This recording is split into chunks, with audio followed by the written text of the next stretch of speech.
भाविकांचे श्रद्धास्थान असलेले यावल तालुक्यातील सातपुड्याच्या कुशीतील प्रसिद्ध श्री मनुदेवी माता मंदिरामध्ये चोरट्यांनी धाडसी चोरी केल्याची धक्कादायक घटना समोर आली आहे।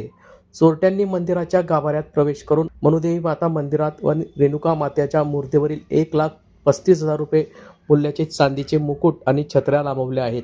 या घटनेमुळे जळगाव जिल्ह्यात प्रचंड खळबळ उडाली आहे।